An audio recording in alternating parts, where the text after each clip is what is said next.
अस्सलाम वालेकुम नाज़रीन, मैं हूं आपका होस्ट नासिर तूर और आप देख रहे हैं मेरा YouTube channel today with Nasir Toor. दोस्तों, पाकिस्तान में काफ़ी दिनों से ये गहमा गहमी है कि नए आर्मी चीफ कौन होंगे, नए आर्मी चीफ का क्या मामला है। उसके साथ साथ एक मुस्लिम लीग नून के कारकुन तस्नीम हैदर शाह, उनके एक बयान सामने आया कि जो अरशद शरीफ साहब का कत्ल हुआ है और इमरान खान साहब पर जो हमला हुआ है उसमें नवाज शरीफ डायरेक्टली इन्वॉल्व है। और उन्होंने एक बयान नहीं दिया बल्कि लंदन में एक FIR भी दर्ज करवाई जिसमें उन्होंने नवाज शरीफ, मरीम नवाज और हसन नवाज को नॉमिनेट भी किया। और उसके बाद से जैसे ये उन्होंने किया है तब तक सिर्फ ये क्या आसाराइयाँ थी कि ये सिर्फ एक इल्ज़ाम है, ये ऐसा कुछ नहीं है। तो लेकिन उसके बाद जैसे ही मियाँ नवाज शरीफ साहब जो हैं लंदन से निकले हैं, मरीम नवाज और वो लंदन से निकले हैं, ओके जी, वो अभी 10 दिन का टूर करेंगे, कहीं और जाएंगे। और ये क्या आसाराइयाँ हैं, ये बातें कही जा रही कि वो अब अमरीका जाएंगे। तो इससे ये चीज़ें वाज़ेह होती हैं कि वो शायद कहीं ना कहीं इसमें इन्वॉल्व ज़रूर हैं। इससे पहले बात करते हैं आर्मी चीफ लगाने के हवाले से। आर्मी चीफ लगाने के हवाले से इतना मसला, इतना प्रॉब्लम क्यों है? ये एक सिंपल सा तरीका कार है जिसमें एक समरी बनती है जिसमें 3 स्टार जनरल्स जो होते हैं उनकी लिस्ट भेजी जाती है वजीर आजम को, और वो इदारा खुद भेजता है लिस्ट। उस लिस्ट में से जिसको वजीर आजम साहब को लगता है कि यार ये बंदा एलिजिबल है, ये पाकिस्तान के लिए अच्छा है, उसको वहाँ पर आर्मी चीफ तैनात कर दिया जाता है। लेकिन यहाँ मसला क्या है? यहाँ मसला ये है कि नून लीग चाहती है जनरल आसिम नसीर को बनाना। क्यों चाहती है कि आसिम नसीर जो है वो चीफ ऑफ आर्मी स्टाफ बने? उसमें मसला क्या है कि जो कमर जवेद बाजवा साहब हैं वो 29 को रिटायर हो रहे हैं और उससे पहले 2 दिन पहले जनरल आसिम नसीर जो है उनकी रिटायरमेंट की जो मुलाजिम मुद्दत है वो पूरी हो रही है। अब नून लीग ये चाहती है कि जो 3 स्टार जर्नल्स हैं, जिनमें जनरल फैज़ हमीद साहब भी शामिल हैं और भी काफ़ी सारे 4 जर्नल और हैं 5, तो वो कहते हैं कि चाहते हैं कि इसमें जनरल आसिम नसीर का नाम भी शामिल होना चाहिए ताकि आसिम नसीर क्योंकि उनके फेवरेट हैं तो वो उनको आर्मी चीफ लगा दें। लेकिन यहाँ पर इदारा खुद भी नहीं चाह रहा कि वो उनका नाम दे, क्योंकि एक शख्स जो रिटायर होने वाला है 2 दिन पहले, आर्मी चीफ के रिटायर होने से 2 दिन पहले खुद रिटायर हो रहा है, तो उसका नाम कैसे दिया जाए? इस पर हुकूमत और आर्मी के दरमियान काफ़ी सारा तनाव है। और इसमें 3 बड़े अहम किरदार इसके वजीर दिफा ख्वाजा आसिफ, राना सनाउल्लाह इंटीरियर मिनिस्टर और वजीर आजम शहबाज शरीफ साहब, इन तीनों के मुख्तलिफ बयानात हैं। इसमें ख्वाजा आसिफ ने बड़ा आज आर्मी के खिलाफ बड़ा सख्त रद्द-ए-अमल जो है वो जाहिर किया, बड़ा सख्त उन्होंने कहा। उससे पहले आर्मी चीफ के हवाले से राना सनाउल्लाह ने भी कुछ बयानात दिए थे कि जी आसिम नसीर एक नाम असल में वो एक नाम आसिम नसीर साहब का है कि वो उनको शामिल करें, उनको लगाएं, उनको वो आर्मी चीफ लगाएं। पहला तो, और उसके बाद अब मैं डायरेक्ट जो ख्वाजा आसिफ साहब ने जो आज जो तकरीर की उन्होंने कहा कि ये 36 साल तो डायरेक्टली हुकूमत कर चुके हैं, ये 36 साल डायरेक्टली हुकूमत कर रहे हैं और उसके बाद भी ये कई मरतबा इनडायरेक्टली भी हुकूमत करते रहे हैं। अब यहाँ छोटा सा एक सवाल कि जनरल आसिम नसीर को ही क्यों लगाया जाए? यहाँ एक बात कि एक तरीकाकार है, अगर कानून के मुताबिक, उस तरीकाकार के मुताबिक चला जाए तो मसला ही कोई नहीं होता। लेकिन यहाँ ये होता है कि अपनी ख्वाहिशात को पूरा करने के लिए, अपनी ज़रूरतों को, अपनी ख्वाहिशों को पूरा करने के लिए अपने उस शख्स को लाया जाने की कोशिश की जाती है जो हमारी फेवर में हो।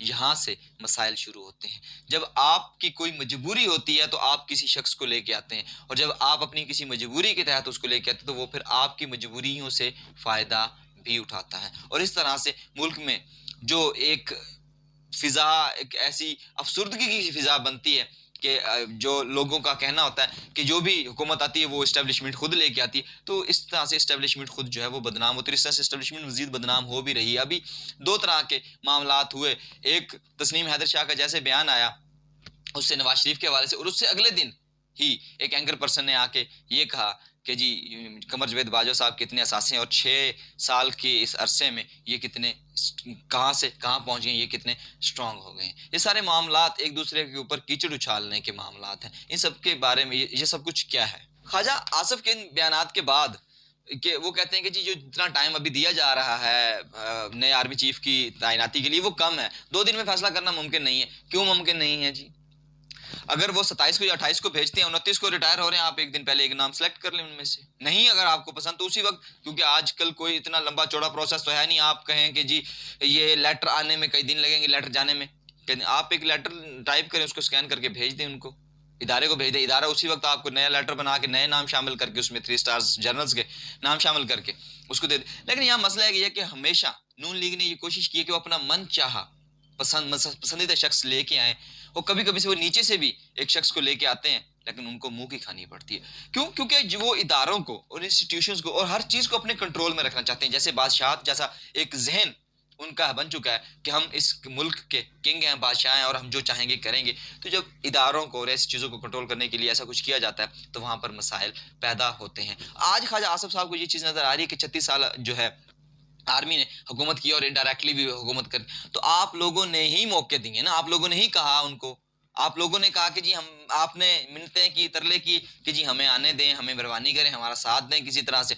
तो फिर जब आप कोई इलीगल काम करेंगे और आप जब इलीगली आप हुकूमत में आएंगे या कोई ऐसा काम करेंगे, तो फिर जब उनको किसी चीज़ की ज़रूरत होगी तो आप ऑटोमेटिकली उनको प्रोवाइड करेंगे, अगर आप नहीं प्रोवाइड करेंगे तो आप खुद फंसेंगे। तो ऐसा मामला करते ही क्यों है? एक सिंपल तरीकाकार है उसके तहत जो जनरल, क्योंकि आर्मी का ये बयान है और बयानिया है कि वो सियासत से लाताल्लुक है, उनका सियासत से कोई ताल्लुक नहीं। जब उनका सियासत से कोई ताल्लुक है ही नहीं तो फिर हमारे हुक्मरान क्यों आर्मी को सियासत में घसीटते हैं? क्यों ऐसे जनरल को लेके आना चाहते हैं, ऐसे ऐसे शख्स को लेके आना चाहते हैं, जनरल बनाना चाहते हैं जो उनकी हुकूमत बनाने में, उनको स्टेबल करने में उनका साथ दे? इसके साथ साथ शाहिद खान अब्बासी साहब यही कह रहे हैं कि हमें 2 दिन का वक्त थोड़ा है। सर जी क्या कर रहे हैं आप लोग? एक आर्मी का एक इदारे का हेड लगाना है ना, आप लगा दें। आप में आपको उसकी डोमेन्स, ये मसला यहीं पे आता है कि सबकी डोमेन्स जो है वो डिफाइंड नहीं है। हम किसी से गलत काम लेना चाहते हैं। जब सबकी डोमेन्स जो हैं वो डिफाइंड होंगी, आर्मी अपना काम करेगी, तो आप कोई भी चीफ लगा दें उसे कहें अपना काम करें, दैट्स इट, उन्होंने अपना काम करना है, मुल्क का दिफा करना है, वो करेंगे। आपको इसमें क्या मसला है? और दूसरी खबर ये कि जैसे तस्नीम हैदर शाह ने ये बयान किया कि जो पाकिस्तान मुस्लिम लीग नून के सदर हैं मियां मोहम्मद नवाज शरीफ साहब वो इन्वॉल्व हैं इसमें, और उन्होंने उसके खिलाफ FIR भी दर्ज करवाई, और उन्हें लगा कि अब जिस तरह से नवाज शरीफ साहब को लगा कि अब इनके खिलाफ लंदन में कार्रवाई हो सकती है, तो उन्होंने लंदन को छोड़ना मुनासिब समझा, और अब वो लंदन से जो है वो जो यूरोप के 5 ममालिक हैं उनका दौरा करेंगे, 10 दिन के लिए वहाँ रहेंगे, उसके बाद फिर वो वापस आएंगे। अब नवाज शरीफ साहब का जो बयानिया बनाया जा रहा है, इसमें जो बयानिया है वो बयानिया ये है कि कानून है लंदन का, इंग्लैंड का, कि 6 माह तक कोई शख्स वहाँ पे रह सकता है, और 6 महीने अगर उसके पास विजिट वीज़ा है तो 6 महीने वो वहाँ रह सकते हैं। 6 महीने के बाद उन्हें एक बार उस मुल्क से बाहर जाना पड़ता है। वो मुल्क से 6 महीने बाद एक दफ़ा बाहर जाएंगे और उसके बाद दोबारा वापस आएंगे, तो वो उस मुल्क में 6 महीने मजीद रह सकते हैं।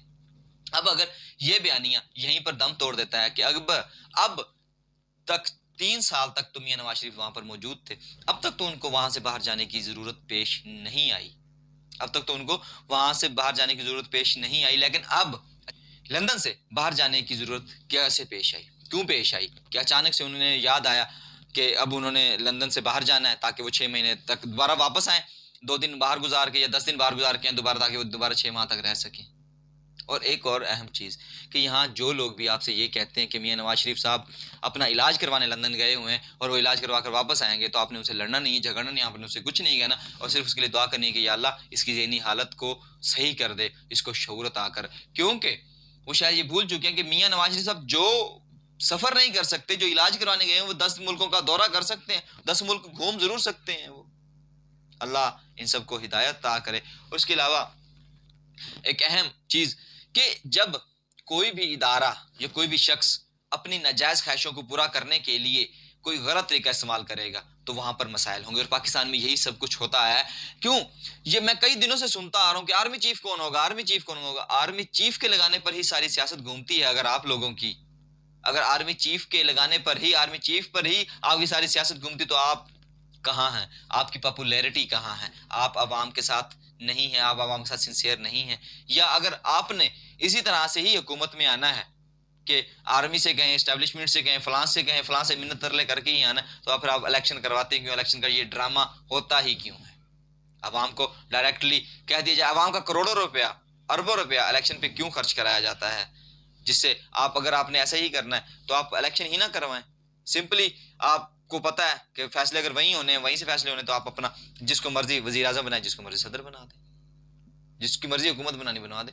लेकिन यहाँ पर इस्टेब्लिशमेंट को बदनाम करने की कोशिश की जा रही है। ये बदनाम हो कर भी रहे हैं। और जैसे ख्वाजा आसफ ने कहा कि 36 साल ये डायरेक्ट हुकूमत करते रहे, उसके बाद ये इनडायरेक्टली भी हुकूमत करते रहे, तो ये सब चीज़ें गलत हैं। आप आर्मी अगर अपना कोई भी शख्स कोई 3 स्टार जनरल है, उसकी वो समरी जो जिसकी समरी भेजते हैं, भेजें आप उसमें से जिसको आपको लगता है कि ये एलिजिबल है, अपने पर्सनल फ़ायदे के लिए नहीं, अपने पर्सनल फ़ायदे को ना देखें, बल्कि ये देखें कि कौन मुल्क के लिए बेहतर है, उसको आप वहाँ पर आर्मी चीफ तैनात करें। और अब बात करते हैं इमरान खान साहब की। इमरान खान साहब 26 को इस्लामाबाद में पहुंच रहे हैं और अब सब लोगों का उनको मशवरा ये है, क्योंकि पहले उनकी जान को खतरा था, ज़मान पाक में भी उनके लिए काफ़ी सिक्योरिटी सख्त कर दी गई है। अब इमरान खान साहब को ये चाहिए कि वो जैसे ही इस्लामाबाद पहुंचते हैं तो वो किसी बंकर नुमा कंटेनर में रहें, और जो उनके स्टेज है उसके ऊपर बुलेट प्रूफ शीशा लगवाएं, जिससे वो अपने आप को मुकम्मल तौर पर सिक्योर करें। जिससे एक फ़ायदा ये होगा, हमारी अवाम का फ़ायदा होगा, क्योंकि जो हमला करेगा अगर इमरान खान साहब पर, तो पहले अवाम भी उसमें टारगेट होती है। जैसे देखें लाहौर में, वज़ीराबाद में जो हमला हुआ, वहाँ पर एक शख्स शहीद भी हुआ, कई लोग ज़ख्मी हुए, इमरान खान साहब भी ज़ख्मी हुए। तो इसी तरह से अगर वो हमला करेंगे, इस भुट्टो साहिबा का देखें तो वहाँ पर कितने लोग शहीद हुए, बम ब्लास्ट हुआ था वहाँ पर, जिस शख्स ने फायर किया था और गोली कहीं और से आई थी, तो इस सारे मामले में एक बम ब्लास्ट भी होता, कई लोग मारे गए थे। तो इस तरह से इमरान खान साहब साथ भी करने की कोशिश की जाएगी। तो इसलिए इमरान खान साहब को चाहिए कि वो अपने आप को महफूज होंगे, जब वो महफूज शो करेंगे, वो बताएंगे कि वो महफूज हैं, तो ये सारी अवाम जो उनके खिलाड़ी हैं वो सब भी महफूज रहेंगे।